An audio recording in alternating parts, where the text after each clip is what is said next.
మల్రెడ్డి రామరెడ్డి చొరవతో గడ్డి Annaram trade association కష్టాలు తీరాయన్నారు గడ్డి అన్నారం ట్రేడ్ అసోసియేషన్ సభ్యులు. దిల్సుఖ్ నగర్ మెట్రో స్టేషన్ వద్ద గత ప్రభుత్వం బారికేడ్లు ఏర్పాటు చేయడం వల్ల గడ్డి అన్నారం ట్రేడ్ అసోసియేషన్ కి ఎంతో నష్టం జరిగిందని, తమ వ్యాపారాలు దెబ్బతిన్నాయని, గత ప్రభుత్వానికి ఎన్నిసార్లు విన్నవించినా ఫలితం లేకపోయిందని ట్రేడ్ అసోసియేషన్ సభ్యులు తెలిపారు. ఆనాటి ఎంపీ రేవంత్ రెడ్డిని మల్రెడ్డి రామరెడ్డి ఆధ్వర్యంలో కలిసి తమ గోడు వినిపించామని తెలిపారు. కాంగ్రెస్ పార్టీ ప్రభుత్వాన్ని ఏర్పాటు చేసిన వెంటనే Telangana road development corporation chairman Malreddy Rama Reddy ఆధ్వర్యంలో ముఖ్యమంత్రిని కలిశామని, వెంటనే స్పందించిన ముఖ్యమంత్రి బారికేడ్లను తొలగించి వ్యాపారులకు న్యాయం చేయాలని అధికారులను ఆదేశించారన్నారు. అందులో భాగంగా ఈ రోజు బారికేడ్లను తొలగించారని ట్రేడ్ అసోసియేషన్ సభ్యులు ఆనందం వ్యక్తం చేశారు. తమ బాధలను అర్థం చేసుకుని సమస్యను పరిష్కరించిన ముఖ్యమంత్రి రేవంత్ రెడ్డికి మల్రెడ్డి రామరెడ్డికి కృతజ్ఞతలు తెలిపారు. మల్రెడ్డి రామరెడ్డి చొరవతో తమకు రోడ్డు మార్గం ఏర్పడినందుకు ఆ రోడ్డుకు మల్రెడ్డి రామరెడ్డి మార్గ్గా నామకరణం చేశామని గడ్డి అన్నారం ట్రేడ్ అసోసియేషన్ సభ్యులు తెలిపారు.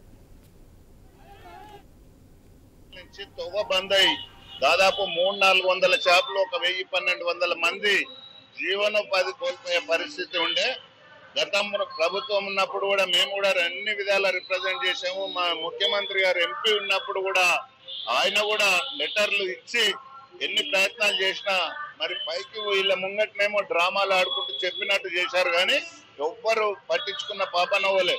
నిన్న ముఖ్యమంత్రి గారి దగ్గరికి పోతే ఎంబటే మరి మెట్రో ఎండి గారికి, అదేవిధంగా రాచకొండ కమిషనర్ గారికి స్వయాన ముఖ్యమంత్రి ఫోన్ చేసి చెప్పారు. కాబట్టి 24 గంటల్లో ఈ రోడ్డు తీపిస్తామని చెప్పి అధికారులు కూడా చెప్పారు. ఉదయం 6 గంటలకు వచ్చి తీసినందుకు మరి ప్రాంతంలో దాదాపు 1000-1200 మంది జీవనోపాధి కల్పించినట్టు అయింది.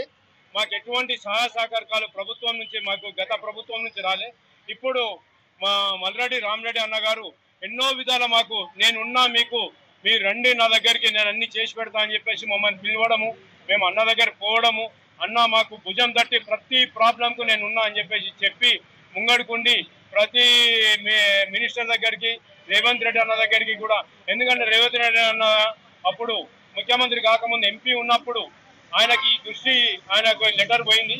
అదే ఆయనకు ఇక్కడ ప్రాబ్లం ఏందో మేము ట్రేడర్స్ అందరూ చెప్పడం వల్ల ఆయన ఇమ్మీడియట్ రెస్పాండ్ అయిపోయి మల్రెడ్డి రంగారెడ్డి పిలిపించి ఇమ్మీడియట్ 24 hours లోపల ఈ మార్గ్ ఓపెన్ కావాలి అని చెప్పేసి అధికారులకు ఆయన ఇమ్మీడియట్ ఫోన్ చేసి చెప్పడం వల్ల ఉదయం 6 గంటలకు అధికారులందరూ వచ్చి ఇక్కడ ఈ మార్గ్ ఓపెన్ చేయడం